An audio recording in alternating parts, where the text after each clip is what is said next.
Hey everybody, what's going on? I'm Andy. I'm a self-taught software developer. And in this video, I'm going to cover the biggest mistakes that self-taught programmers make when trying to land their first job and break into the field.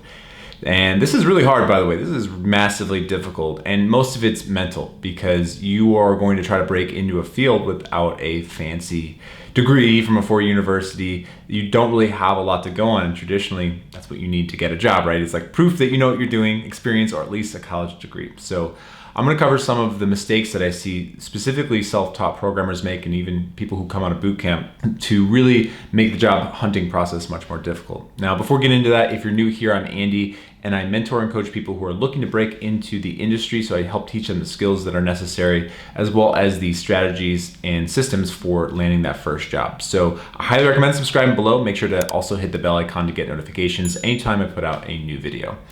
So with that being said, let's just get into it. The first mistake that I see a lot of people make is they just wait way too long to actually start applying for jobs. There's no rules in getting your first job, right? There's no rules about how long you have to wait or how much skill you really need to have. It's pretty crazy right now. It's sort of the Wild West in terms of trying to figure out how to hire people, if that makes sense.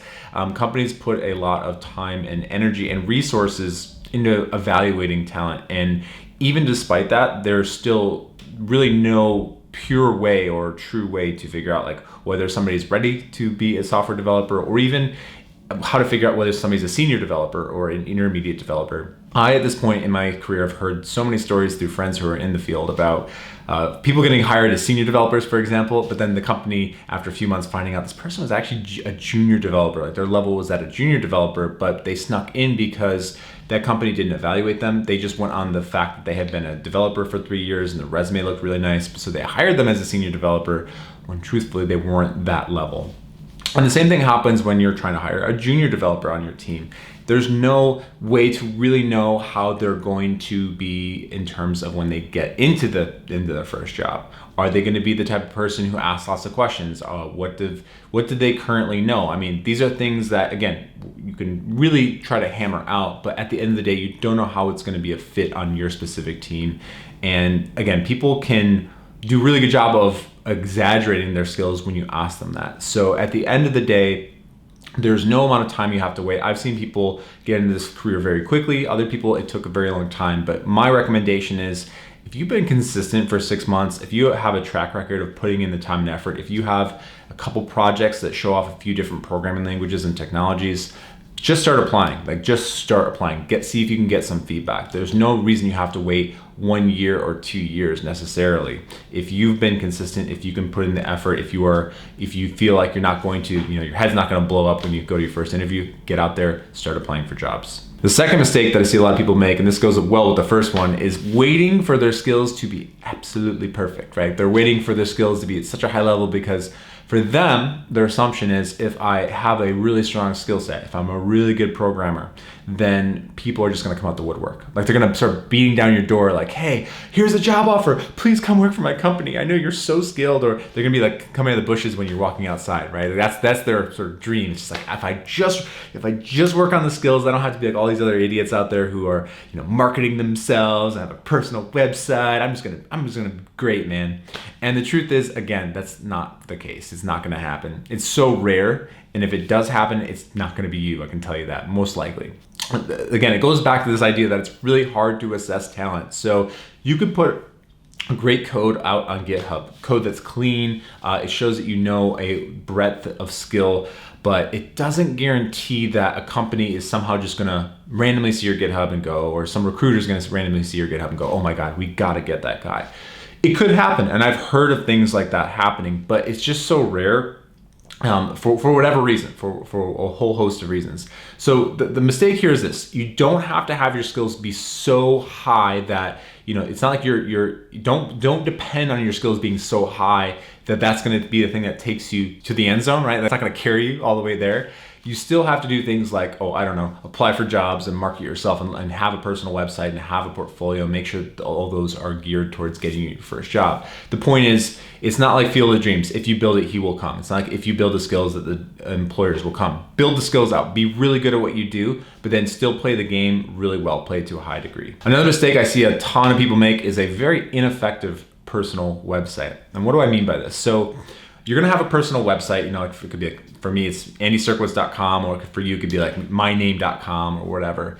And a lot of people will mistake their personal website for being a personal Wikipedia page for them as a developer, right? So it's like, hey, I'm Andy and I like pizza and I do these different programming languages, and also let me tell you about my history and blah, blah, and it goes on and on and on. And they don't realize that actually what your personal website is it's meant to give job hiring professionals the information about you in a very quick manner so they can figure out who you are, what you can do, and if they want to investigate further, you should have it, make that information easy for them as well, right? So in other words, if somebody wants to hire you, they want to know quickly who you are, like what's your deal. They want to know what skills you can potentially bring to the table.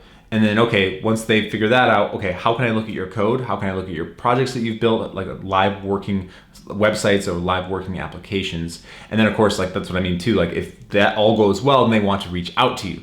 Now, believe it or not, I've literally seen people's websites where I couldn't figure out where their code lived. I couldn't figure out what this application was, or they told me what the application was, but then I went to their GitHub and I didn't know how to pull that code down into my local machine because it was like nested in the repository.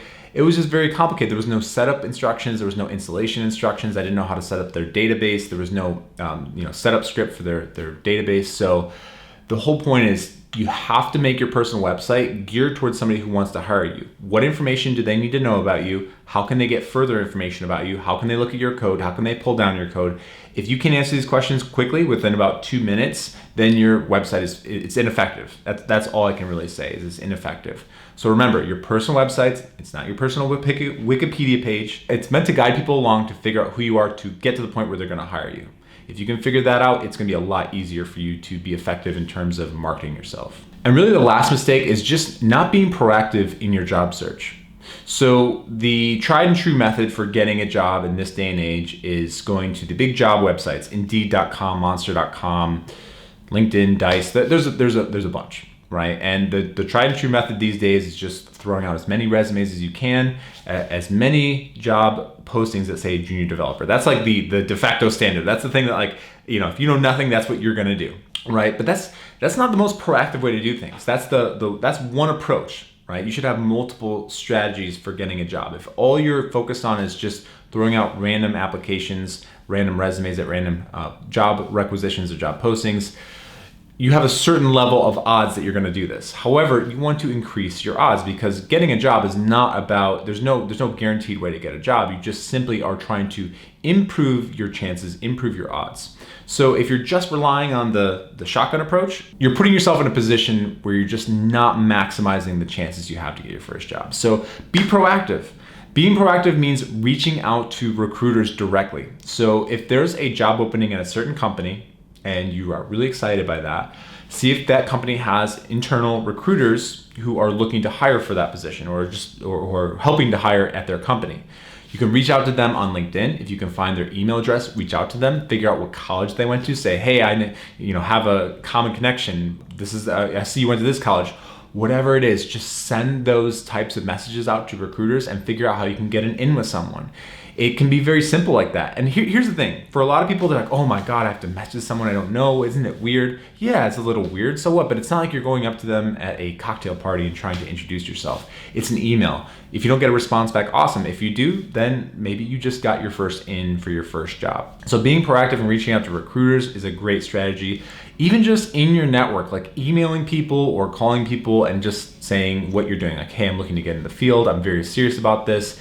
You go to my website if you want to check it out. Do you know anyone in this field who could potentially refer me or is looking to hire somebody at my level? Like, you should be reaching out to people like that. You never know what's going to come of that. Now, I think you should be very aggressive with this, meaning, and what I mean by aggressive is reach out to a lot of people. Maybe you could just send them Facebook messages, even if they're just acquaintances, to just get out there. You don't have to badger them, but just ask for help. I'm so amazed at how helpful people generally are when you ask them directly for help. Sometimes they'll just say, hey, look, I would love to help. I just don't know anyone. Other times they'll say, hey, yeah, I'll tell, this person about it. And you just increase your chance this much.